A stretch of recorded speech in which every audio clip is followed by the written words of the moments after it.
성도 여러분, 지난 2000년 동안 주님을 따르는 신실한 백성들이 늘 질문을 던졌습니다. 그 질문은 이것입니다. 우리가 어떻게 하면 경건하게 살 수 있을까요? 어떻게 하면 우리의 영성을 유지할 수 있을까요? 어떻게 하면 우리 믿음이 더 좋아질 수 있을까요? 어떻게 하면 그리스도인이 변화되고 성장할 수 있을까요? 어떻게 하면 우리가 기쁨과 감사로 주님을 따를 수 있을까요? 옛날에도 그랬고 지금도 이 질문은 던져지고 있는 것입니다. 그래서 오늘 우리가 이 질문에 대한 좀 답을 찾아보려고 하는 것입니다.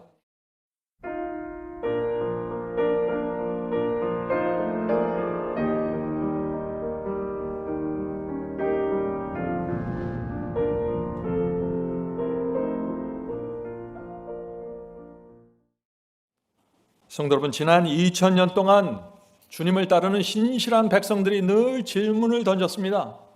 그 질문은 이것입니다. 우리가 어떻게 하면 경건하게 살 수 있을까요? 어떻게 하면 우리의 영성을 유지할 수 있을까요? 어떻게 하면 우리 믿음이 더 좋아질 수 있을까요? 어떻게 하면 변화된 생애를 살 수 있을까요? 어떻게 하면 우리가 기쁨과 감사로 주님을 따를 수 있을까요? 옛날에도 그랬고 지금도 이 질문은 던져지고 있는 것입니다. 그래서 오늘 우리가 이 질문에 대한 좀 답을 찾아보려고 하는 것입니다. 자, 그런데 주님을 믿는 분들이 왜 자꾸 이런 질문을 할까요? 왜 내가 어떻게 하면 경건하게 살고 어떻게 하면 영생을 유지하고 왜 자꾸 이런 질문을 던질까요? 왜냐하면 우리가 살다 보면 우리의 실생활 속에서 넘어지고 유혹에 쓰러지기 때문이죠. 그래서 고민이 생기는 것입니다. 자, 제가 또 하나의 질문을 드립니다. 주님을 믿는 성도들이 그렇다면 왜 넘어지고 왜 유혹에 쓰러질까요? 우리 인간은 죄와 유혹에 대해서 연약하기 때문에 쓰러집니까? 아니면 다른 이유가 있는 것입니까? 제가 다시 질문을 드리죠. 우리가 쓰러지는 이유가 무엇입니까? 하는 것입니다. 우리가 연약해서, 우리 인간은 다 연약해서 자꾸 쓰러지는 것입니까? 아니면 다른 이유가 있는 것입니까? 하는 질문입니다. 이 질문은 여러분들 깊이 좀 생각을 하고 대답을 하셔야 되는 질문입니다. 많은 분들이 이런 대답을 하죠. 우리는 연약하기 때문에 죄를 범하고 연약하기 때문에 자꾸 쓰러질 수밖에 없습니다. 네, 정답처럼 들리는 말씀입니다. 또 일면 맞는 부분이 있습니다. 그러나 확실한 대답은 아닙니다. 오늘 우리가 이 확실한 대답이 무엇인지 그걸 좀 찾아보려고 하는 것입니다. 성도 여러분, 예수께서 인간으로 이 땅에 오셨습니다. 그런데 완전한 죄의 승리를 하셨습니다. 예수님은 우리의 살 중에 살로 뼈 중에 뼈로 이 땅에 오셨습니다. 그런데 승리하셨습니다. 예수님은 연약하셨습니다. 그런데 승리하셨습니다. 우리가 그것을 좀 생각해 봐야 된다는 것입니다. 자, 갈라디아 4장 4절부터 5절입니다. 갈라디아 4장 4절부터 5절. 이 말씀은 제가 여러 번 반복했죠. 때가 참에, 예언의 때가 참에 하나님이 그 아들을 그리스도를 보내사 여자에게 나게 하시고 율법 아래 나게 하신 것은 율법 아래 있는 자들을 속량하시고, 예수께서 율법 아래 태어나셨다는 것입니다. 왜요? 율법 아래에 있는 저와 여러분을 속량하기 위해서요. 그래서 우리로 아들의 명분을 얻게 하려 하심이니라. 성도 여러분, 예수님도 율법 아래 태어나셨고 우리도 율법 아래 태어나셨습니다. 자, 그래서 율법 아래 태어나셨다, 율법 아래 우리가 태어났다, 무슨 뜻인가요? 우리 힘으로, 우리 노력으로는 하나님의 말씀과 율법에 순종할 수 없는 그런 연약한 상태라는 것입니다. 그래서 히브리서에 이런 말씀이 있는 것입니다. 예수님의 성육신에 대해서 이런 말씀이 있어요. 예수님이 얼마나 연약한지, 얼마나 우리와 같은지 히브리서 이렇게 얘기합니다. 히브리서 2장과 4장의 말씀을 제가 계속해서 읽겠습니다. 자녀들은 혈육에 함께 속하였음에 예수께서도 또한 한 모양으로 혈육에 속하심은, 혈과 육에 속했다는 것이죠. 또 예수께서는 천사들의 본성을 취하지 아니하시고 자기 위에 아브라함의 씨를 취하셨도다. 예수님은 천사들의 본성이 아니라 아브라함의 씨, 우리와 같은 본성이라는 것이죠. 저가 범사의 형제들과 같이 대심이 마땅하도다. 자기가 시험을 받아, 예수께서 시험을 받으셨다고요? 시험은 템테이션입니다. 유혹을 받으셨다는 것이에요.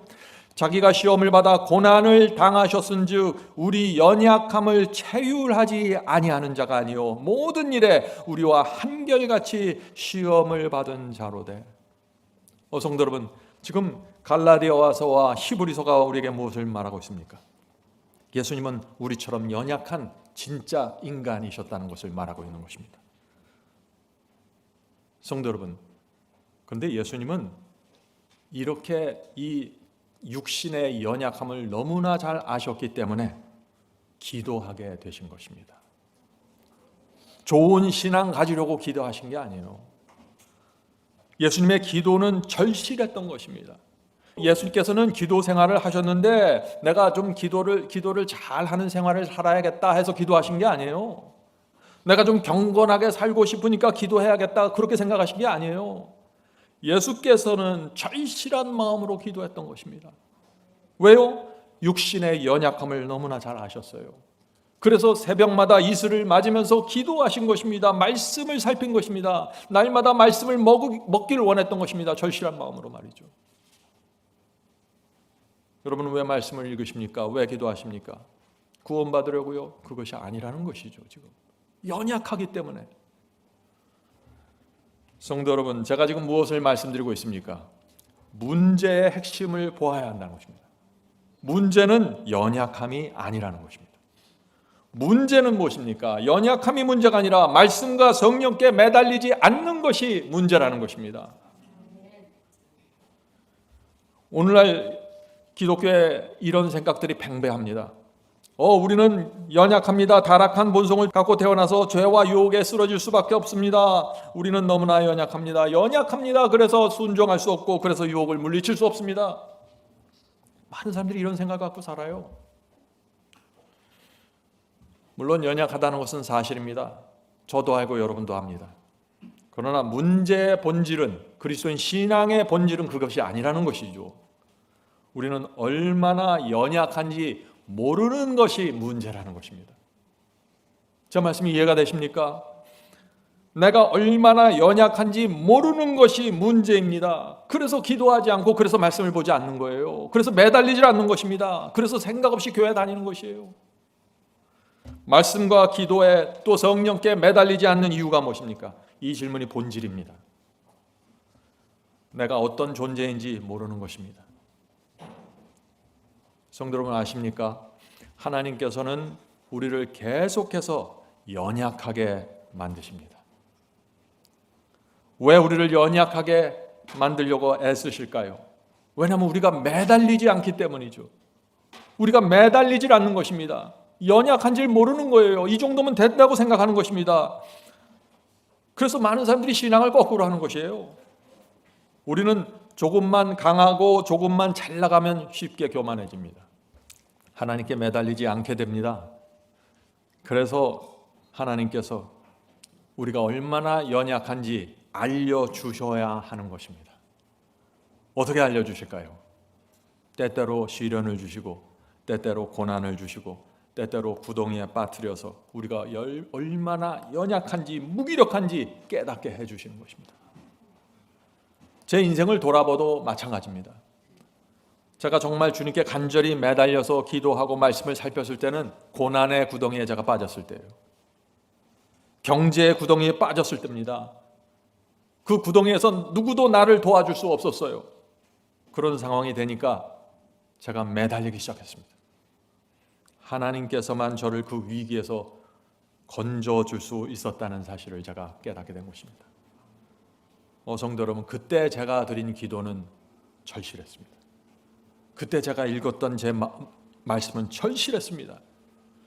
성도 여러분, 승리의 비결, 신앙의 비결이 어디 있는지를 알아야 돼요.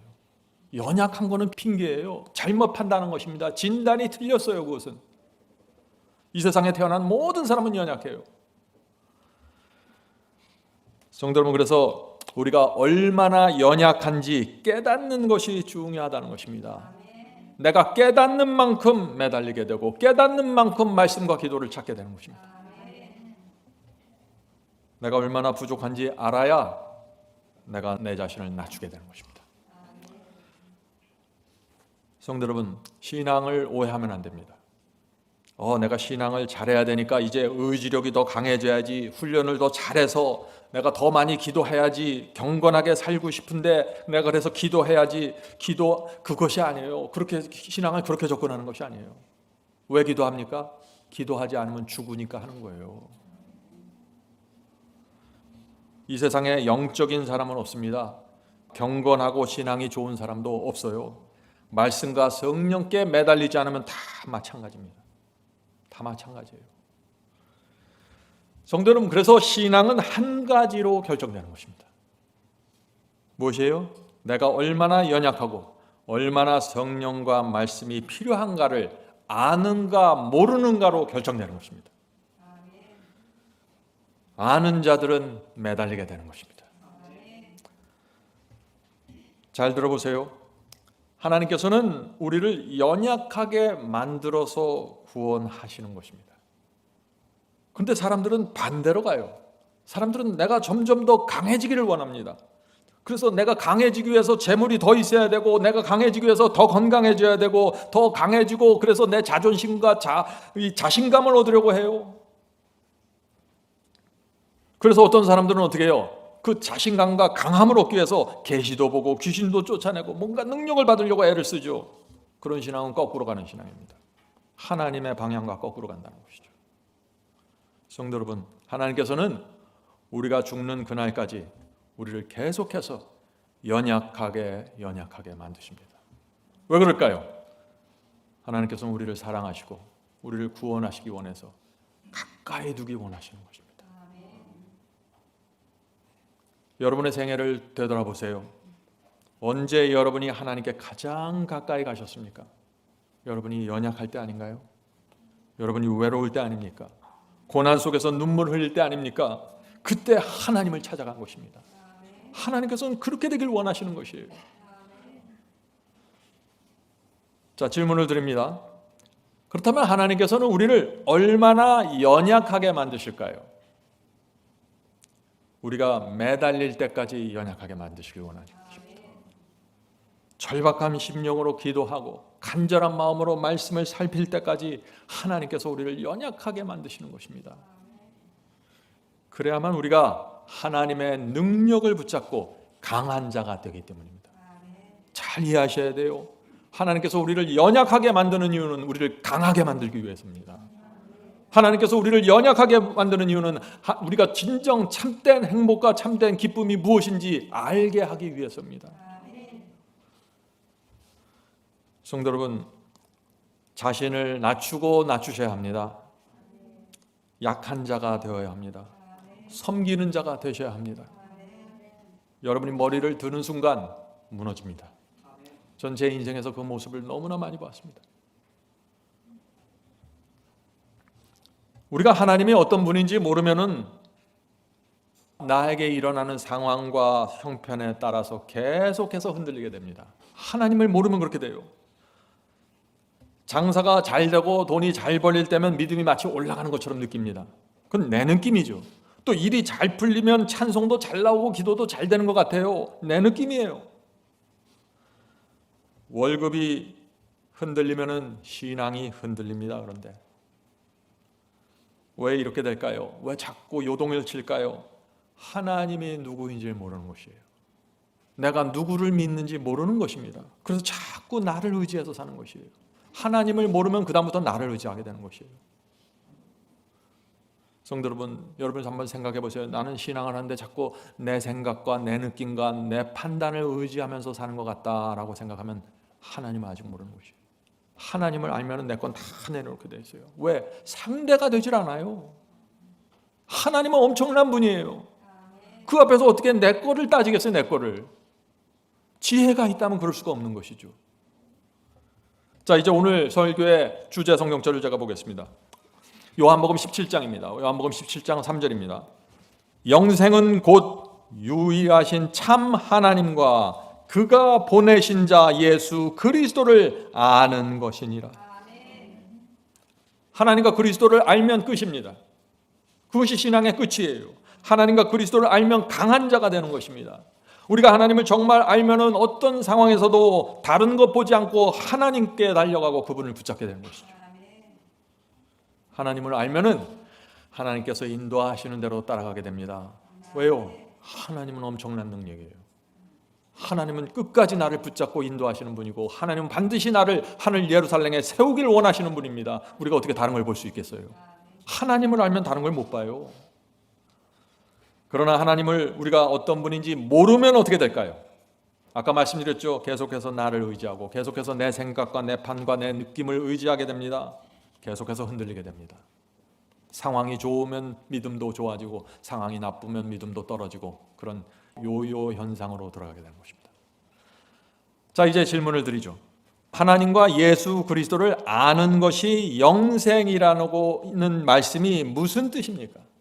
하나님을 알고 그리스도를 알면 곧바로 영생에 들어간다는 뜻입니까? 주님을 내가 영접하고 주님을 알게 되면 난 그냥 그 자리에서 영생입니까? 하는 그 질문을 던지는 것이죠. 오늘 많은 분들이 이런 질문을 하죠. 한번 믿으면 영원한 구원이고 한번 믿으면 곧 영생이고 다 이런 패턴으로 구원을 바라보는 것입니다. 아니죠. 하나님과 그리스도를 알아야 하는데 과정과 경험이 필요한 것입니다. 하나님께서 어떤 분인지 알아가는데도 시간이 필요한 것입니다. 여러분이 여러분의 자녀가 여러분의 부모를 아는데 시간이 필요한 것입니다. 배에서 나오자마자 엄마 아빠를 다 아나요? 아니죠. 계속해서 과정이 필요하죠. 똑같아요. 그래서 우리가 진리의 말씀을 붙잡고 계속해서 좁은 길을 한동안 걸어가야 됩니다. 그 한동안 걸어가면서 그 과정과 시간을 통해서 하나님을 점점 더 알게 되는 것입니다. 하나님을 알면 알수록 하나님을 의지하게 되고 하나님을 믿게 되고 내 마음에 평강이 찾아옵니다. 내가 잘나서 평강이 오는 것이 아니라 그 하나님을 내가 알기 때문에 내 마음은 평안한 것입니다. 우리 어린 아기들이 가진 거 아무것도 없고 먹을 거 하나도 없어도 엄마 품에 안기면 웃잖아요. 왜 그래요? 믿기 때문에 그렇죠. 엄마 품에 있으면 내게 무엇이 있다는 것을 알기 때문입니다. 알아야 신앙이 되는 것입니다. 성도 여러분, 믿음은 잘하는 것입니다. 주님을 믿으면 곧바로 성장하는 것이 아니에요. 어린 믿음에서 조금 더 자라야 합니다. 자라다 보면 사춘기 믿음이 됩니다. 계속해서 진리를 붙잡고 좁은 길을 걸어가야 합니다. 그러면 거기서 사춘기를 벗어나 어디까지 가요? 장성한 믿음으로 간다는 것입니다. 거기까지 가야 돼요. 그런데 사람들은 자꾸 내가 이 신앙을 믿은 지 3년 됐는데 왜 아직도 이런가요? 잘하고 있습니다. 기다리세요. 하나님께서 여러분의 마음과 생애를 만져주실 것입니다. 자, 우리 자녀들이 사춘기가 되면 어떻습니까? 사춘기 때는 불안정하죠. 자기는 잘난 것 같고 다 아는 것 같은데 우리 어른들이 보면 참 부족하잖아요. 그게 사춘기입니다. 감정적으로 쉽게 흔들립니다. 부모의 사랑과 희생을 모르기 때문에 쉽게 불평합니다. 사춘기예요. 그런데 우리 그리스도인에게도 사춘기가 있다는 것입니다. 조금만 어려우면 원망하고 불평합니다. 사춘기예요. 눈물을 흘리고 기도하는데 그 다음 날에는 별것도 아닐 것 같고 토라지고 삐져요. 사춘기예요. 성장이 필요한 것입니다. 성장해왔습니다. 그러나 더 성장해야 한다는 것입니다. 아침에 예배 드립니다. 그러나 조금만 낮에 일이 안 되면, 내 뜻대로 안 되면 어떻게 됩니까? 주님 너무하십니다. 제 기도에 응답하지 않으시네요. 앞으로 제가 기도해야 될지 고민이 됩니다. 사춘기입니다. 더 성장해야 된다는 것입니다. 그런데 우리 자녀들이 사춘기를 지나서 성장하면 어떻게 됩니까? 부모의 희생을 알게 됩니다.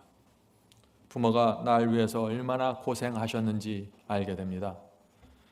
그리고 또 거기에 더 나가서 시집가서 아기를 낳아서 길러보면 어떻게 됩니까? 부모의 눈물을 이해하게 됩니다. 그런 자녀는 부모의 마음이 무엇인지 알게 됩니다. 그래서 말 한마디를 해도 부모의 마음을 헤아리고 기쁨을 드리는 단어를 선택하려고 노력하게 되는 것이죠. 오래간만에 늙으신 부모를 보면 그 손을 잡아주면서 눈물을 흘립니다. 왜 그래요? 장성했기 때문입니다.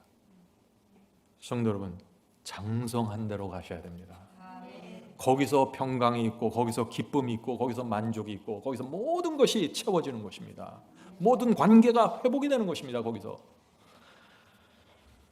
성도 여러분, 하늘 아버지의 고통과 고민을 이해할 때까지, 그분의 눈물을 이해할 때까지 성장하셔야 됩니다. 자, 오늘 설교의 핵심 질문을 이제 드리겠습니다. 오늘 설교의 질문입니다. 자, 어떻게 하면 그리스도인이 변화되고 성장할 수 있을까요? 이제 대답하실 수 있죠? 하나님의 눈물을 알아야 합니다. 주께서 나를 위해 어떤 고통을 당하시고 어떤 희생을 치르셨는지 알아야 합니다. 이것을 알면 우리 신앙이 사춘기에서 벗어나서 성숙하게 되는 것입니다. 성도 여러분, 오늘 말씀이 정말 제가 오랫동안 드리고 싶었던 그 말씀입니다. 성도 여러분, 우리에게 많은 진리가 필요한 것이 아니에요. 바벨론의 어둠 속에서 나오려면 꼭 알아야 되고 깨달아야 될 진리가 분명히 있습니다. 그러나 성장하기 위한 많은 진리와 교리가 필요한 것이 아닙니다. 하나님을 아는 것이 최우선이면 됩니다. 하나님을 대충 알면 안 돼요. 정확히 더 깊이 알아야 되는 것이죠. 성도 여러분, 이 성경 말씀을 오해하지 마세요. 성경은 무엇을 지켜야 영생이다, 무엇을 해야만 영생이다, 무엇을 내야만 영생이다, 이렇게 성경은 말하지 않아요. 유대인들은 열심히 지켰습니다. 누구보다도 많이 행했어요. 그런데 그들의 문제가 무엇입니까? 하나님이 누군지를 몰랐어요. 그리스도께서 어떤 희생을 치러야 하는지를 몰랐습니다. 회당에서 그들이 열심히 예배드렸는데 하나님의 심정을 몰랐어요. 하나님과의 살아있는 관계가 없었어요. 아버지라고 불렀지만 하나님은 아버지가 아니었어요. 그들 마음속에 구원받기 위해서 아버지라고 부르는 거예요. 그래서 멸망당한 것입니다. 모든 예식과 의식과 행함이 의례고 허식이 된 것입니다. 성도 여러분, 지금도 마찬가지죠. 옛날 유대인들만의 문제가 아닙니다. 지금도 문제가 그대로 존재하고 기독교 전체를 덮고 있습니다. 성경은 참 하나님과 그리스도를 아는 것이 영생이라고 선포합니다. 성도 여러분, 왜 하나님과 그리스도를 아는 것이 그렇게 중요할까요? 왜냐하면 주님이 어떤 분인지를 알면 계속해서 내가 더 알고 싶어서 파고들게 되기 때문입니다. 주님을 모르고 하나님을 모르는데 신앙을 하고 순종을 하려면 너무너무 어려운 것입니다. 마음에 의미가 없는데 계속해서 행해야 돼요. 바보도 아닌데. 그래서 딜레마에 빠지는 것입니다. 우리가 정말 하나님이 어떤 분인지 알면은요, 신앙이 형식적이 될 수 없습니다. 왜냐하면 분명한 관계가 형성이 됐기 때문입니다. 주님의 사랑과 은혜를 알면 알수록 주님께 더 가까이 가게 되는 것입니다. 성도 여러분, 신앙의 핵심 포인트 정확하게 짚고 가셔야 돼요. 영생은 무엇입니까? 하나님과 그리스도께서 나를 위해 무엇을 하셨는지 아는 데서 결정이 되는 것입니다. 그것을 알면 신앙은 쉬워지고 열매는 풍성하게 됩니다. 모르면 어떻게 돼요? 모르면 모든 것이 억지고 힘들어집니다. 그래서 이 모든 하나님을 모르고 모든 신앙이 억지가 돼버리면 어떻게 돼요?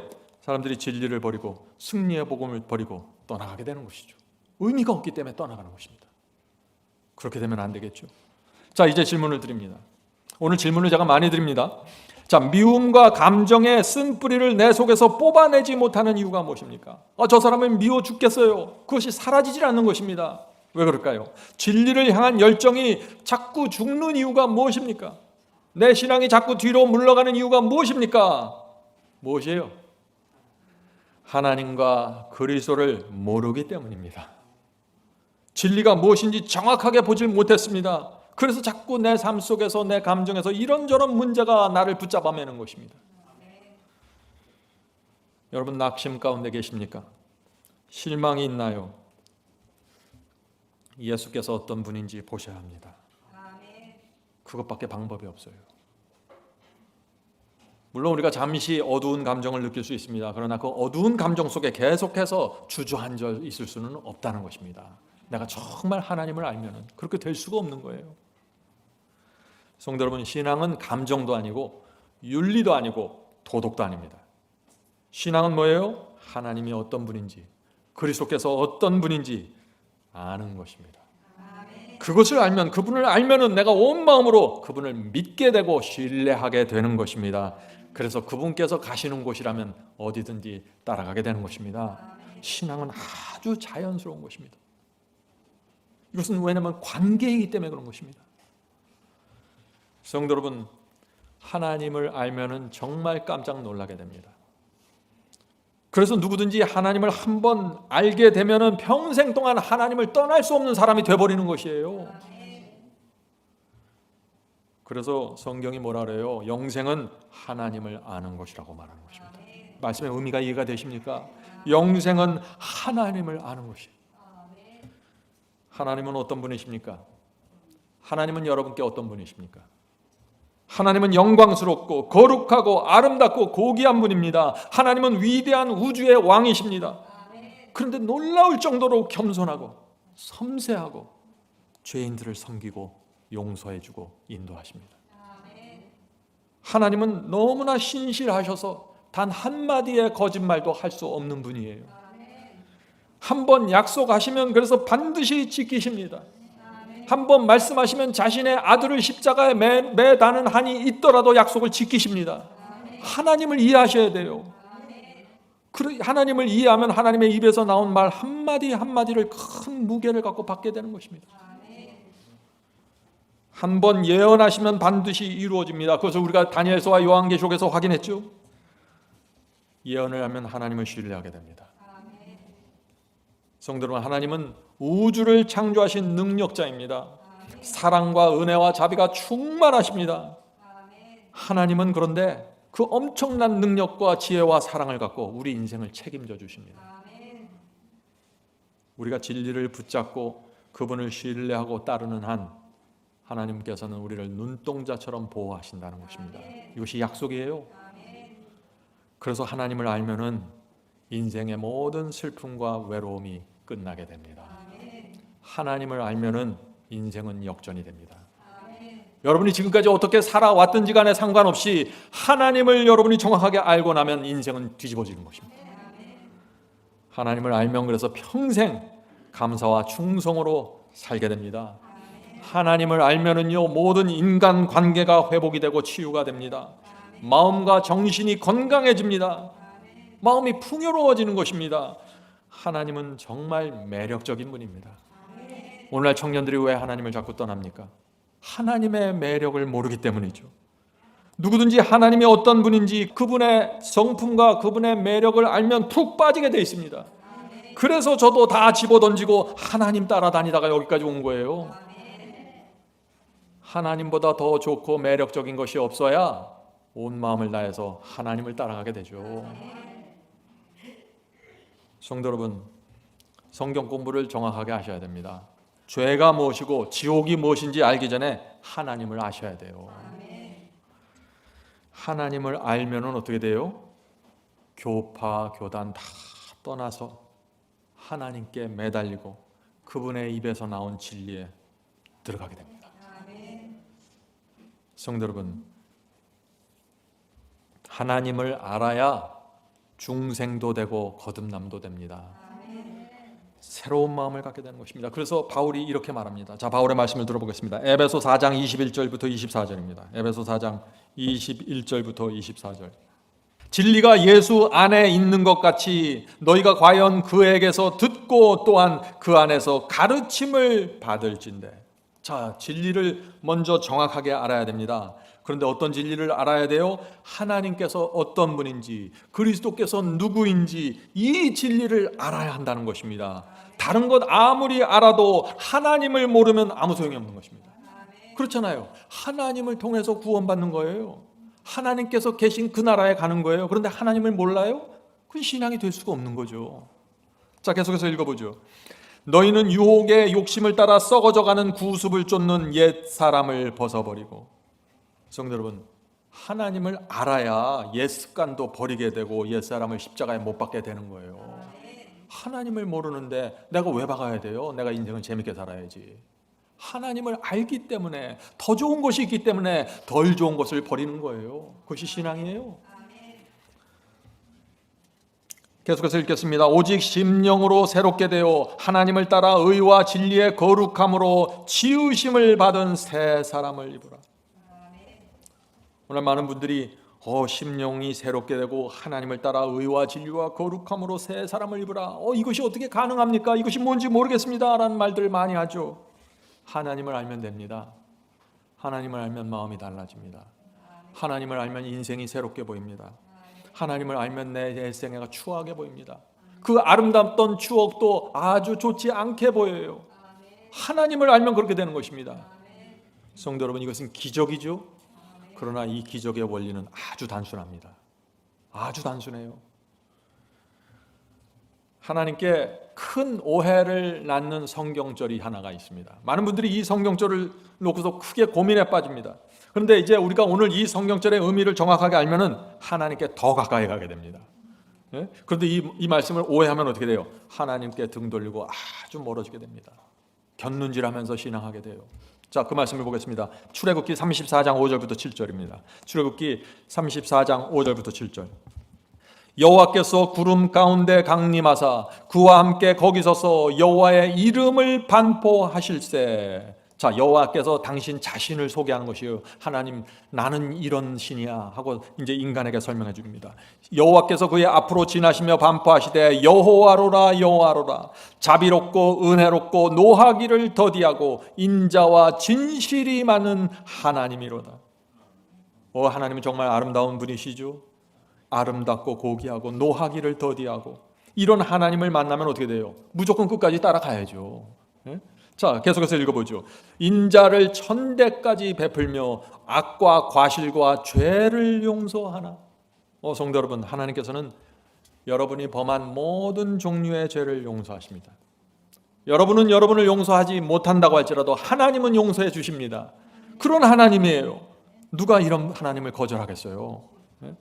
자, 그런데 이 다음에 이어지는 이 말씀이 문제가 되는 것입니다. 자, 계속해서 읽어보죠. 형벌 받을 자는 결단코 면제하지 아니하고 아비의 악을 자녀 손 3, 4대까지 보응하리라. 여기 정반대의 장면이 나오는 것이에요. 사람들이 그래서 이 말씀을 읽으면서 딜레마에 빠지는 것입니다. 내가 하나님을 믿어야 될지 말아야 될지.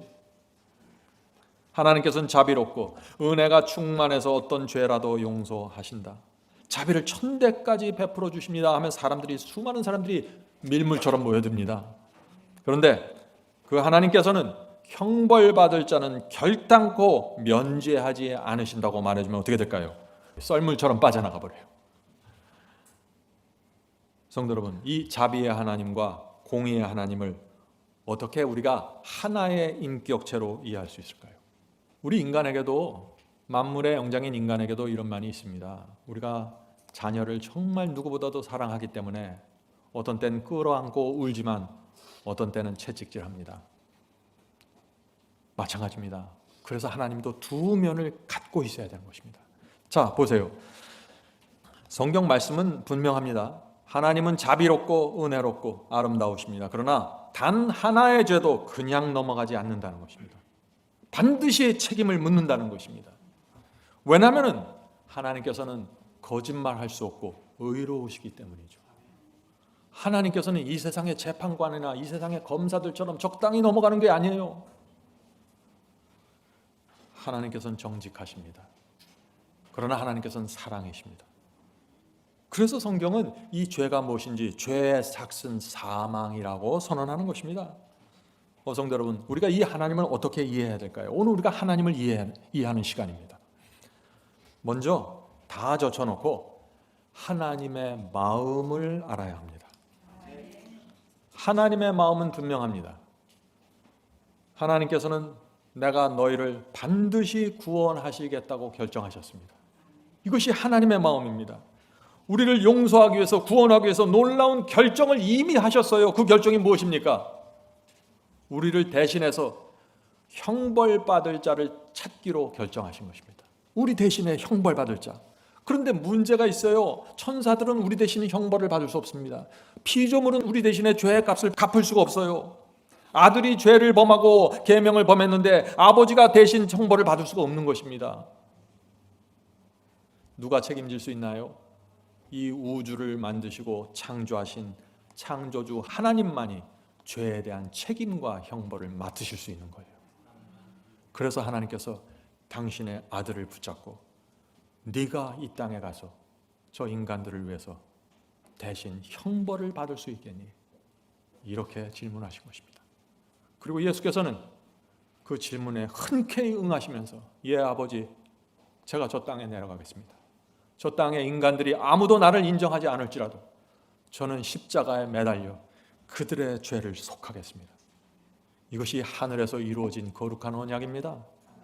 우리가 이 언약을 알면은 하나님 앞에 완전히 마음을 열게 되는 것입니다. 성도 여러분, 하나님의 결정을 이해하셔야 돼요. 그래서 갈라디아 3장 13절에 이런 말씀이 있는 것입니다. 갈라디아 3장 13절입니다. 그리스도께서 우리를 위하여 저주를 받은 바 되사, 십자가에 올라가셔서 조금 피 흘리고 상처 낸 것이 아니에요. 저주를 받았다고 지금 성경은 말하고 있는 것입니다. 저주를 받은 바 되사 율법의 저주에서 우리를 속량하셨으니. 자, 율법을 순종하면 저주받을 일이 없어요. 그런데 율법에 불순종했기 때문에 이 죄인들이 율법의 저주를 받는다고 지금 말하고 있는 것이죠.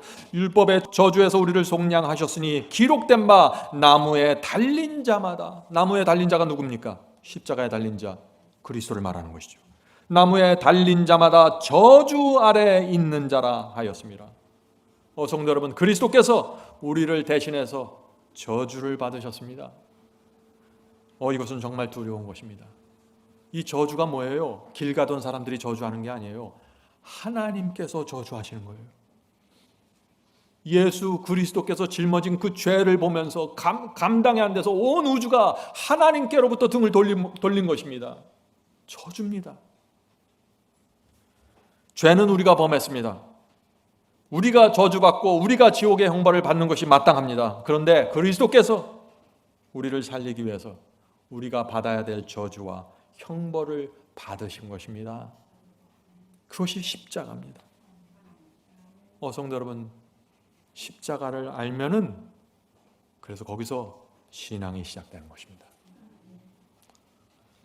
주님의 희생과 죽음이 없었다면 우리 중 누구도 형벌을 피할 수 없습니다. 주님께서 우리를 위해서 저주받지 않으셨으면 우리가 범한 단 하나의 죄도 용서받을 수가 없어요. 단 하나의 불순종도 그냥 넘어갈 수 없습니다. 그런데 십자가에서 예수께서 못 박히시고 저주를 받으신 것입니다. 우리 대신에. 그래서 우리가 살게 된 것입니다. 그런데 우리 마음이 냉랭할 수 있어요? 그런데 다른 사람을 용서하지 않을 수 있어요? 그런데 우리가 이렇게 뜨뜻미지근하게 살 수 있어요? 그럴 수 없다는 것입니다. 하나님을 알면 평범하게 살 수가 없는 것이에요. 성도 여러분, 이제부터 우리 십자가를 바라보십시다. 왜냐하면 이 십자가에서 하나님이 누구이고 그리스도께서 누구인지 정확하게 나타나 있기 때문입니다. 하나님께서는 우리의 죄를 벗기셔서 그리스도께 씌우셨습니다. 우리를 살리기 위해서 당신의 아들을 죽이기로 결정하셨습니다. 얼마나 감사합니까? 얼마나 큰 은혜입니까? 그러나 동시에 우리 마음이 얼마나 아픕니까? 하나님이 어떤 분이고 그리스도께서 우리를 위해서 무슨 결정을 했는지를 알면은 우리 마음속에 수많은 생각과 감정들이 스쳐 지나가게 되는 것입니다. 질문을 드립니다. 만약에 여러분이 교도소에서 사형 집행을 기다리는 죄인을 대신해서 사형 저주를 받아야 하는 입장이라면 어떻게 하시겠습니까? 생각만 해도 끔찍하죠? 그런데 예수께서는 그 결정을 하신 것입니다. 우리를 위해서 하나님, 제가 저 죄인들을 위해서 제가 사형의 저주를 받겠습니다. 이것이 십자가입니다. 그래서 이 십자가를 알게 되면 우리가 평생 동안 사랑과 은혜의 짐을 갖고 살게 되는 것입니다. 이렇게 되면 신앙은 자유로워지고 평화로워지고 기쁨과 감사가 있고 늘 하나님께 빚진 자의 마음을 갖고 살게 되는 것입니다. 아주 핵심적인 신앙으로 들어가게 되는 것입니다. 거기엔 율법주의도 없어요. 그건 방탕한 신앙도 없습니다. 거기는 순수한 신앙이 있는 것입니다. 성도 여러분, 이제 우리는 하나님께서 나를 대신해서 사형당하셨다고 날마다 외치면서 살아야 되는 사람들입니다. 자, 이제 또 질문 드립니다. 성도 여러분, 경건하게 살기 힘드십니까? 말씀에 순종하기 힘드시나요? 마음속에 있는 쓴뿌리와 감정을 버리기 어렵습니까? 대답을 이제 아시겠죠? 십자가에 매달리신 주님을 바라보면 되는 것입니다. 십자가에서 놀라운 파워가 나옵니다. 그 사랑과 은혜는 그냥 단어가 아니에요. 성경에 쓰여진 문자가 아니에요. 사랑과 은혜는 파워입니다. 내가 그래서 십자가를 받으면 그 은혜와 사랑이 내게 와서 나를 짓누르는 것입니다. 전에는 죄가 나를 짓눌렀는데 이제는 은혜와 사랑이 나를 짓누르는 것입니다. 그래서 다른 길 쳐다볼 수 없고 주님을 따라가고 감사와 기쁨으로 충성하게 되는 것입니다. 성도 여러분, 십자가의 사랑과 은혜 무엇입니까? 우리가 평생 동안 경건하게 살아야 할 충분한 이유와 힘이 거기에 있는 것입니다. 이것을 놓치면 안 되는 것이에요. 그래서 성도 여러분, 기독교 신앙을 오해하지 마세요. 구원받기 위해서 경건하게 사는 것이 아닙니다. 그런 생각 다 버리세요. 지옥까지 안으려고 교회 다니는 거 아니에요. 천국 가기 위해서 순종하는 거 아니에요. 그런 신앙 다 버리세요. 주님께서 나를 위해 저주받고 죽으신 것을 내가 알기 때문에 내 모든 것을 바쳐서 주님을 따르고 사랑하게 될 것입니다. 이것이 승리의 복음입니다. 승리의 복음이 뭔지 정확하게 아셔야 돼요.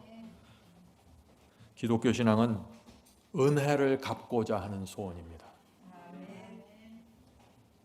신앙은 주님께 감사하는 마음입니다. 신앙은 주님께 기쁨을 드리고 싶은 소원입니다. 그래서 내가 순종하게 되고 그래서 주님의 뜻대로 살게 되는 것입니다. 이것이 승리의 복음입니다. 하나님을 알아야 승리의 복음으로 들어갑니다. 하나님을 알면 들어가게 되는 것이에요. 성도 여러분, 주님께서 나를 위해서 이 저주, 사형의 저주를 받으셨습니다. 그래서 그 은혜를 우리가 알기 때문에 복음을 전하고 사람을 만날 때마다 말씀을 전해주려고 애를 쓰는 것입니다. 도무지 갚을 수 없는 그 은혜를 내가 조금이라도 갚고 싶어서 내 생애를 드리고 바치고 헌신하고 봉사하는 것입니다. 그것이 신앙입니다. 여기에 다른 것이 들어오면 안 됩니다. 자, 이제 질문을 드립니다. 중요한 질문이죠. 우리가 정확하게 알아야 될 질문입니다. 예수께서 십자가에서 받으신 그 저주가 도대체 어떤 것입니까? 예수께서 받으신 저주를 알면은요, 우리의 마음이 감사와 은혜로 믿음으로 가득 채워지게 됩니다. 오늘날 사람들은 예수께서 받으신 그 십자가의 저주를 이런 식으로 생각합니다. 예수께서 십자가에서 채찍을 맞으셔서 피를 흘리셨고 창에 찔리는 고통을 받으셨습니다. 그것이 예수께서 받으신 저주가 아닙니까? 그렇게 생각을 하죠. 그것만 저주가 아니에요. 살이 찢기고 피가 튀는 그것만 저주가 아닙니다. 예수께서 받으셨던 진짜 저주가 있는데 그것은 예수님의 마음과 영혼으로 정신으로 받으신 저주입니다. 제가 시를 하나 읽어드리겠습니다. 예수께서 어떤 정죄와 저주를 우리를 대신해서 받았는지, 예수께서 저주를 받으셨기 때문에 우리가 어떻게 인생을 풍요롭게 살게 되었는지 그것에 대한 말씀입니다. 우리는 십자가에서 복을 받았지만 예수님은 십자가에서 정죄와 저주를 받았습니다. 우리는 십자가에서 천국을 받았지만 예수님은 십자가에서 천국문이 닫히는 저주를 받았습니다. 예수께서 십자가에 달리셨을 때 저주와 두려움을 느끼면서 떨었습니다. 육신의 고통에서 멈춘 게 아니라 정신적인 심한 고민 가운데 빠진 것입니다. 단 한 번도 하나님과 분리된 적이 없어요. 십자가에 올라가서 죄가 나를 짓누르면서 하나님과 영원히 분리된 것 같은 어둠 속으로, 암흑 속으로 들어간 것입니다. 끔찍한 정죄와 저주에 압도되었어요. 그래서 부활할 것을 바라볼 수도 없는 상황이 된 것입니다. 성도 여러분, 예수께서 십자가에서 받으신 그 저주와 정죄가 무엇인지 아셔야 돼요. 완전히 저주에 압도돼 버린 것입니다. 우리는 십자가에서 하나님의 위로를 받았지만 예수님께서는 하나님의 진노가 쏟아졌습니다. 성도 여러분, 하나님은 죄인을 사랑하십니다. 그러나 죄는 미워하십니다. 그래서 예수께서 십자가에서 우리의 모든 죄를 짊어졌을 때 하나님의 진노가 죄를 짊어지고 있는 예수께 쏟아진 것입니다. 우리가 받아야 될 진노, 예수께서 받으신 것입니다. 우리는 십자가에서 하늘을 기업으로 받았지만 예수님의 눈에는 하늘이 보이지 않게 되었습니다. 우리는 십자가에서 용서를 받았지만 예수님은 아무런 동정 없이 정죄를 당하셨습니다. 우리는 십자가에서 하나님의 사랑을 받았지만 예수님은 홀로 죄의 잔을 마지막 한 방울까지 다 마셨습니다. 우리는 십자가에서 하나님의 자녀로 받아졌지만 예수님은 수치스럽게 버려지는 악인의 죽음을 당하셨습니다.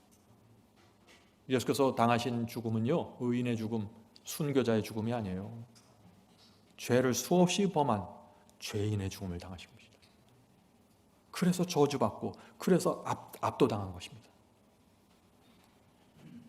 성도 여러분, 예수께서 우리를 위해서 어떤 것을 통과했는지 보셔야 합니다. 예수님을 그래서 우리가 알면은 우리가 아무런 생각 없이 교회 다니지 않게 됩니다. 이제부터 여러분은 이렇게 생각하시게 될 것입니다.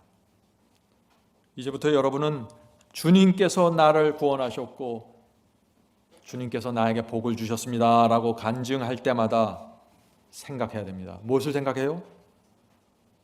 주님께서 나를 위해 저주를 받으셨다는 사실을 기억해야 됩니다. 이 두 가지는 같이 오는 것입니다. 주님께서 내 자녀와 가족들에게 복을 주셨다라고 고백할 때마다 주님께서 내 가족과 자녀를 위해서 저주받고 정죄받으셨다는 사실을 기억해야 된다는 것입니다. 여러분이 교회 와서 감사 헌금을 드릴 때마다 예수께서 나를 위해 저주를 받으셨다, 이 사실을 기억해야 된다는 것입니다. 주께서 우리를 위해서 저주를 받지 않으셨으면, 십자가에서 그 고통을 당하지 않으셨으면 우리는 곧바로 지옥불입니다. 아무도 피해갈 수 없어요. 주께서 우리를 위해서 모든 것을 받으셨기 때문에 우리에게 구원의 문이 열렸고 인생의 복을 누리면서 살 수 있는 은혜의 시간을 갖게 된 것입니다. 성도 여러분, 우리가 어떤 마음으로 신앙을 해야 될까요? 십자가를 바라보아야 합니다. 자, 요한복음 12장 32절 보겠습니다. 요한복음 12장 32절. 그래서 예수께서 이렇게 말씀하신 것입니다. 내가 땅에서 들리면, 자, 십자가가 땅에 세워지고 높이 세워지면, 들리면 모든 사람을 내게로 이끌겠노라. 우리가 십자가를 정말 알고 그것을 바라보면은 모든 사람이 십자가로 이끌림을 당하게 된다는 것이죠. 성령께서 우리의 마음에 호소하시고 인도하신다는 것입니다. 근데 이 십자가를 모르면은 신앙이 진부해지고 무기력해지고 형식이 되고 만다는 것입니다. 아는가 모르는가로 결정되는 것입니다. 십자가를. 나를 위해서 예수께서 받으신 그 고통과 고민과 저주를 모르면 어떻게 돼요? 신앙이 형식이 되고 위선이 돼요. 위선에서 빠져나오기 원하십니까? 신앙의 본질로 들어가세요. 십자가를 알면 살고 모르면 죽습니다.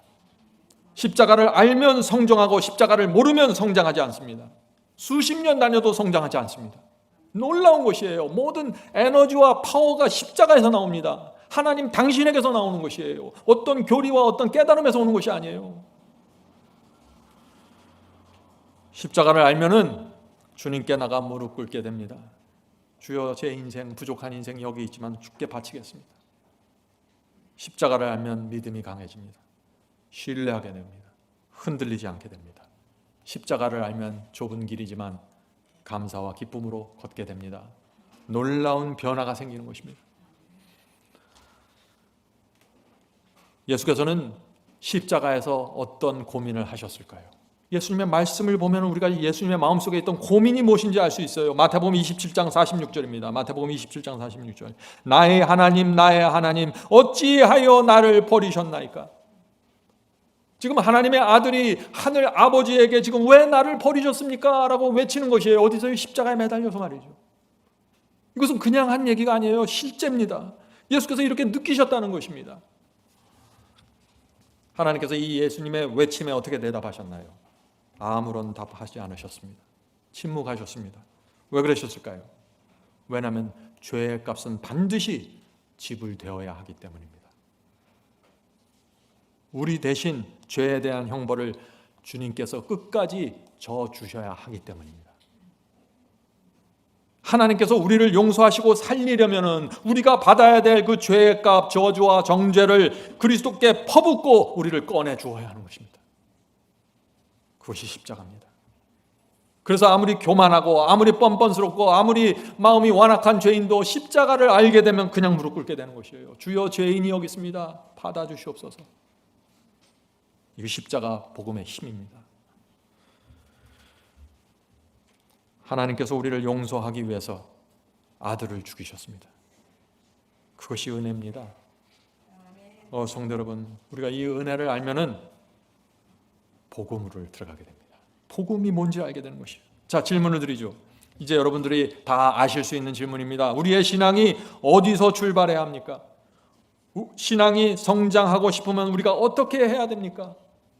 십자가를 알아야겠죠. 주께서 십자가에서 받으신 그 저주와 고통을 우리 마음에 소중히 보존해야 됩니다. 버스 타고 가면서 지나가면서 보는 게 아니에요. 예수님의 사랑과 은혜와 그분의 고통을 소중히 마음에 담고 날마다 되새기면서 사셔야 돼요.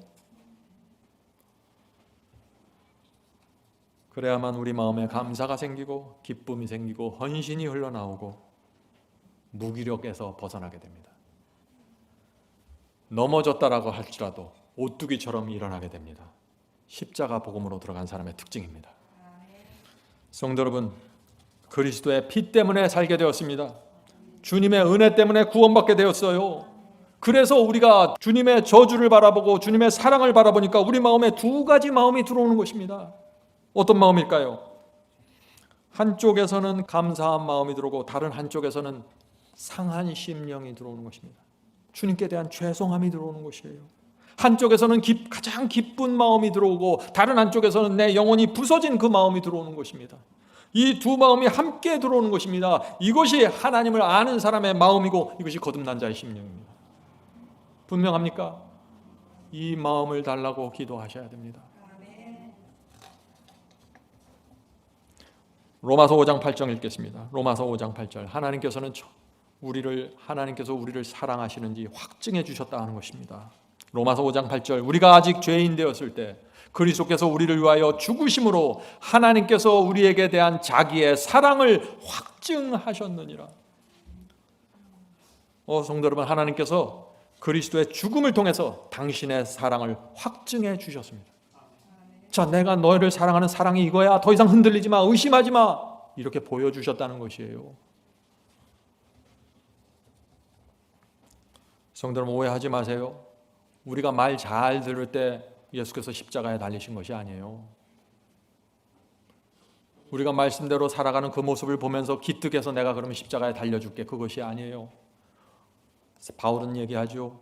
우리가 아직 죄인 되었을 때, 여러분이 말 안 듣고 하나님을 불신하고 순종하지 않을 때 하나님께서 우리를 불쌍히 여기셔서 이 지구상에 단 한 영혼이라도 구원할 수 있다면 내가 십자가에 달리겠습니다. 이것이 하나님과 그리스도의 결정이셨어요. 이 결정을 알면은 변화되는 것입니다. 성도 여러분, 죄를 범한 자는 저주를 받아야 됩니다. 그것이 성경의 진리예요. 이것을 어떻게 뒤집으려고 하지 마세요. 신명기 28장 15절 말씀을 제가 읽겠습니다. 만일 내 하나님 여호와의 말씀을 순종하지 아니하면 내가 오늘날 네게 명하는 그 모든 명령과 규례를 지켜 행하지 아니하면 이 모든 저주가 네게 임하고 네게 미칠 것이니. 이것이 하나님의 말씀입니다. 우리는 알잖아요. 우리가 하나님을 등 돌렸다는 사실을. 순종하지 않고 미운 짓을 했어요. 죄를 범했습니다. 우리는 신명기 28장에 선포되어 있는 이 모든 저주를 받을 수밖에 없는 삶을 살았어요. 그런데 예수께서 우리를 대신해서 이 저주를 받으셨다는 것입니다. 성도 여러분, 이것이 죄를 범한 자에게 임하는 하나님의 저주입니다. 예수께서 이 저주를 감당해 주셔야만 우리가 죄를 용서받고 하늘 갈 수 있는 것입니다. 그것 때문에 우리가 신앙하는 것이에요. 감사해서. 여러분의 믿음에 무슨 공로가 있어서 구원받는 게 아니에요. 여러분의 순종에 어떤 공로가 있어서 구원받는 게 아니에요. 구원은 전적으로 하나님께서 우리가 받을 형벌과 저주를 대신 감당해 주신 것이에요. 그래서 그것을 피할 수 있게 된 것입니다. 그래서 우리가 주 앞에 무릎을 꿇게 되는 것이죠. 주님께서 우리를 위해서 뺨을 맞으셨습니다. 여러분 그 사실 아시죠? 벌거벗긴 채 십자가에 매달리셨어요. 하나님의 아들이 인간 앞에서 벌거벗기신 것입니다. 사람들과 천사들이 보는 앞에서 구경거리가 되었다고 했습니다. 그들이 보는 앞에서 우리가 받아야 될 저주를 다 받아주셨습니다. 그래서 온 하늘을 아는 것입니다. 누구든지 십자가의 고통과 그분의 은혜를 붙잡고 죄의 사함을 받으면 하늘의 천사들은 그 영혼을 구원할 수 있다는 사실을 아는 것입니다. 얼마나 감사합니까? 그래서 하나님의 저주 속에서 우리가 그분의 사랑을 보고 은혜를 보내야 되는 것입니다. 그래서 우리의 마음이 활짝 열리는 것입니다. 주여, 주의 뜻이 무엇입니까? 주께서 가르쳐 주시면 제가 갑니다. 이것이 신앙입니다. 자, 계속해서 로마서 6장 22절을 보겠습니다. 로마서 6장 22절입니다. 그래서 우리가 주님의 저주와 고통과 그분의 사랑과 은혜를 알면은 우리 가운데 이런 신앙의 변화와 이런 과정이 생긴다는 것입니다. 로마서 6장 22절입니다. 이제는 너희가 죄에게서 해방되고 하나님께 종이 되어 거룩함에 이르는 열매를 얻었으니 이 마지막은 영생이라. 성도 여러분, 구원받는 경험과 과정이 있다는 것입니다. 예수께서 저와 여러분을 위해서 받으신 그 저주와 고통을 알면은, 은혜를 알면 어떻게 된다고요? 죄에서 해방되고 하나님의 종이 된다고요. 우리가 하나님의 고통과 저주를 알면 어떻게 돼요? 죄가 싫어진다는 것입니다. 하나님의 마음에 그런 고통을 준 것들은 다 싫어지게 된다는 것입니다. 그래서 죄를 버리게 되고 해방되고 하나님의 종이 되기를 소망하는 것입니다. 그런 사람은 거룩함의 열매를 맺게 된다고요. 하나님의 뜻대로 살게 된다는 것입니다. 자아가 높아지면 그 자아를 십자가에 못 박고 죽이고 주님의 뜻대로 가게 된다는 것입니다. 이 파워가 어디서 나와요? 하나님을 알기 때문에 나오는 것입니다. 오늘 방송을 보는 분들 중에 아직 바이블 칼리지 등록하지 않은 분들 있으면 오셔서 공부하셔야 됩니다. 이 승리의 복음을 알아야 영생으로 돌아가는 경험이 무엇인지를 알게 되는 것입니다. 모르면 길을 보지 못하게 됩니다. 반드시 오셔서 꼭 공부하시기 바랍니다. 성도 여러분, 오해하지 말아야 됩니다. 우리가 주님을 영접하고 예수를 믿으면 곧바로 거룩함의 열매가 붙고 곧바로 성장하고 뭐 이런 것이 아니에요. 그런 환상에서 벗어나세요. 어린아이가 자라는 것처럼 과정이 필요합니다. 자녀들이 어렸을 때 유치하죠? 어떻게 유치합니까? 부모가 돈을 줘야 청소하잖아요. 돈을 줘야 심부름하잖아요. 용돈을 적게 주면 불평하잖아요. 어린아이입니다. 이것이 우리가 주님을 처음 믿었을 때의 모습입니다. 복 주세요, 복 주세요 하면서 기복신앙을 하잖아요. 그런데 자라면서 주님을 계속해서 따라가면서 부모님이 나를 위해서 어떤 희생을 하고 어떤 고생을 했는지 알게 되면 어떻게 됩니까? 그때 되면 이제 부모님을 대하는 태도와 마음이 달라지게 되는 것이죠. 억지로 만들어내는 거예요? 아니에요. 아버지를 알면서 변화되는 것입니다. 그래서 이렇게 철이 들기 시작하면 어떻게 돼요? 태도가 달라지죠. 부모님 만나면 나도 어렵지만 그래도 한 푼이라도 용돈 좀 드려야겠다, 그런 마음이 생기잖아요. 근데 거기서 더 성장하면 어떻게 돼요? 늙으신 부모님을 만나면 손을 잡아주게 됩니다. 돈이 문제가 아니에요. 손을 잡아주고 얼굴을 만지면서 눈물을 흘리게 됩니다. 장성한 자입니다. 신앙은 이렇게 되는 것이에요. 부모 마음을 아프게 하는 말이나 행동은 하고 싶지 않은 거예요. 구원받으려고 안 하는 게 아니에요. 부모님이 혹시 부탁하신 거 있으면 아버지 제가 꼭 이거 들어드릴게요 하고 싶습니다. 장성한 자의 신념입니다. 성도 여러분, 하나님과 주님을 알면은 변화되는 것입니다. 십자가의 저주와 그분의 고통을 알면은 내 마음에, 내 심령에, 내 태도에 변화가 생기는 것입니다. 어떤 변화가 생겨요? 바울이 말씀했잖아요. 죄에게서 해방되고 하나님의 종이 되어 거룩함에 이르는 열매를 맺었으니 이 마지막은 영생이니라. 믿자마자 곧바로 영생 들어가는 거 아니에요. 과정이 있습니다. 경험이 있어요. 오늘날 기독교가 놓친 것이 바로 이것입니다. 믿기만 하면 구원받는다고요? 누가 그래요? 과정이 있는데, 하나님을 알아가는 시간과 과정이 필요합니다.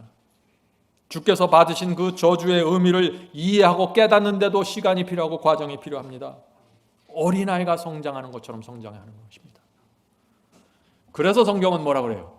끝까지 견디는 자는 구원을 얻으리라. 이 말씀은 진리입니다. 끝까지 견디셔야 돼요. 중간에서 튀쳐나가는 것은 책임지지 못합니다. 하나님께서도 어쩔 수 없어요.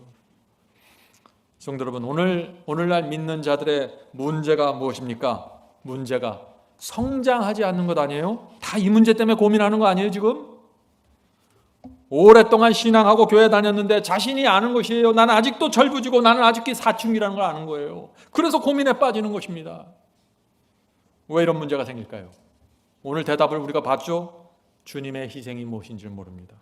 주께서 나를 위해서 받으신 저주가 무엇인지 몰라요. 주님의 희생과 사랑이 무엇인지 모르는 것입니다. 관심이 없어요. 구원만 받으려고 합니다. 복만 받으려고 하고 지옥만 안 가려고 하는 것입니다.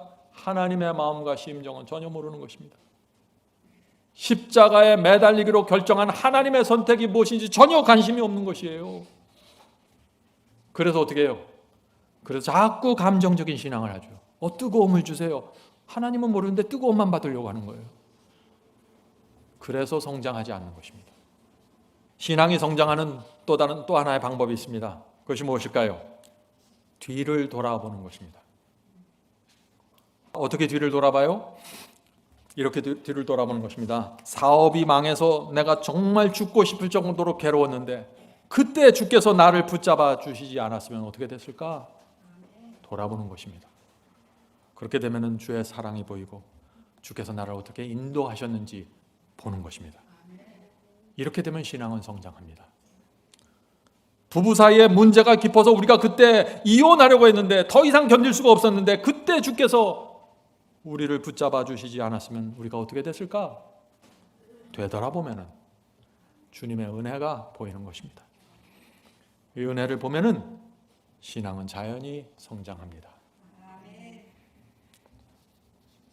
내가 영적으로 만족하지 못해서 괴로워서 말씀을 갈급했는데 그래서 이 교회 저 교회 돌아다니면서 방황했는데 그때 주께서 나에게 이 말씀을 주지 않았으면 내가 어떻게 되었을까?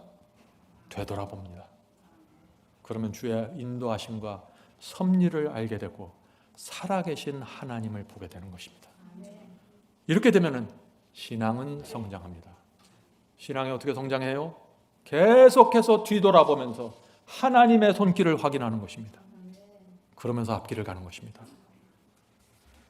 성도 여러분, 이렇게 되돌아보는 사람들은 늘 회개하게 되고 늘 감사하게 되고 신앙이 세워지고 세워져 가는 것입니다. 성도 여러분, 우리가 이렇게 돌아보면서 하나님이 어떤 분인지를 알면 어떻게 될까요? 나를 보게 되는 것입니다.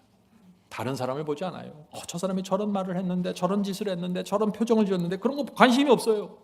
부족한 나를 볼 때마다 내가 부끄럽게 느끼게 되고 내가 너무 부족하다는 것을 알게 되는 것입니다. 그래서 회개하게 되는 것입니다. 다른 사람의 부족함을 보면서 내가 회개하게 되는 것입니다. 성도 여러분, 이제 초조하고 안달하지 마세요. 그렇다고 성장하는 것이 아닙니다. 진리를 붙잡고 한 길을 그대로 가는 것입니다. 하나님의 진리는 흔들리지 않습니다. 내가 붙잡고 있는 것이 진리가 분명하다면 그 진리를 붙잡고 그대로 길을 걸어가시는 거예요. 그러면 그 와중에 하나님께서 이런저런 환경과 섭리를 통해서 우리 인생을 만들어 가십니다. 성도 여러분, 우리는 바로 앞을 보면서 신앙하지만 하나님께서는 우리 인생 전체를 보면서 인도하세요. 하나님께서는 우리 인생 마지막을 보면서 끌어가십니다. 인생 끝을 보면서 우리를 인도하시는 것이에요. 하나님께서 아브라함의 인생 끝을 보셨어요. 모리아 산에서 그가 어떤 신앙을 가질 수 있게 끝을 보면서 간 거예요.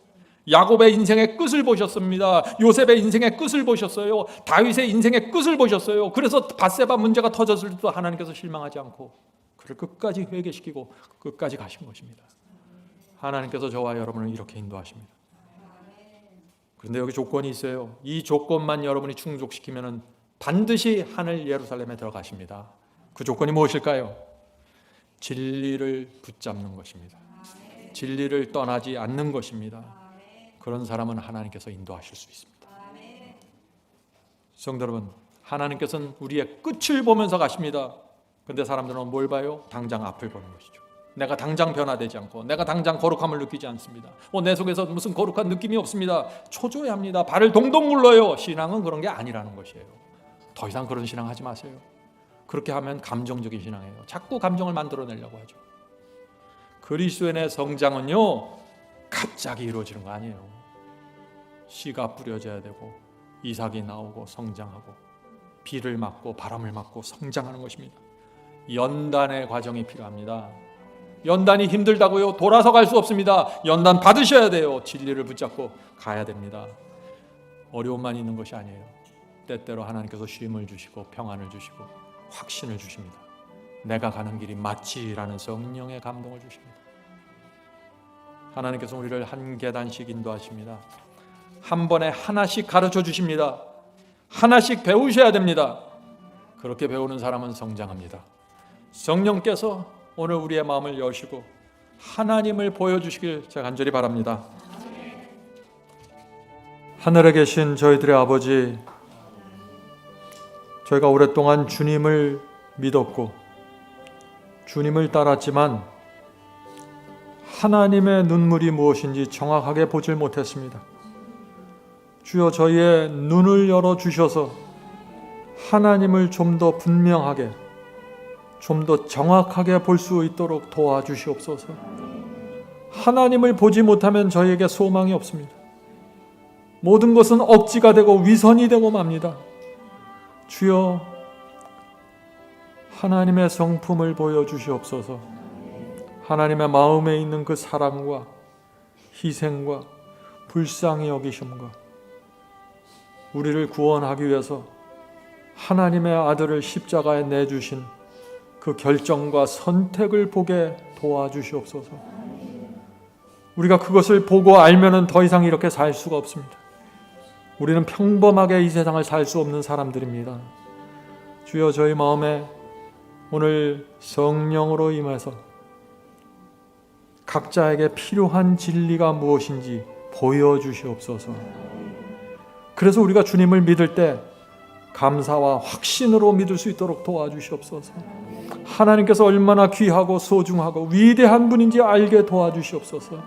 하나님의 능력을 붙잡고 살 수 있게 도와주시옵소서. 더 이상 이 세상에 하찮은 것들과 신기루 같은 것들을 붙잡고 인생을 낭비하지 않도록 도와주시옵소서. 주여, 이제 오늘 저희가 주 앞에 저희의 마음을 드립니다. 성령께서 저희 마음을 받아주시고 저희 마음속에 꼭 필요한 깨달음과 감동과 은혜를 부어주시옵소서. 우리가 이제 저희 남은 생애를 주께서 주신 진리를 붙잡고 살기 원합니다. 흔들리지 않게 하시고 보호해 주시고 늘 하나님께서 받으신 그 고통과 저주와 그 정죄를 우리가 계속해서 바라보고 다른 한쪽에서 들어오는 은혜를 받으면서 이 길을 걸어갈 수 있도록 지켜주시옵소서. 예수님의 이름으로 간절하게 기도드립니다. 아멘.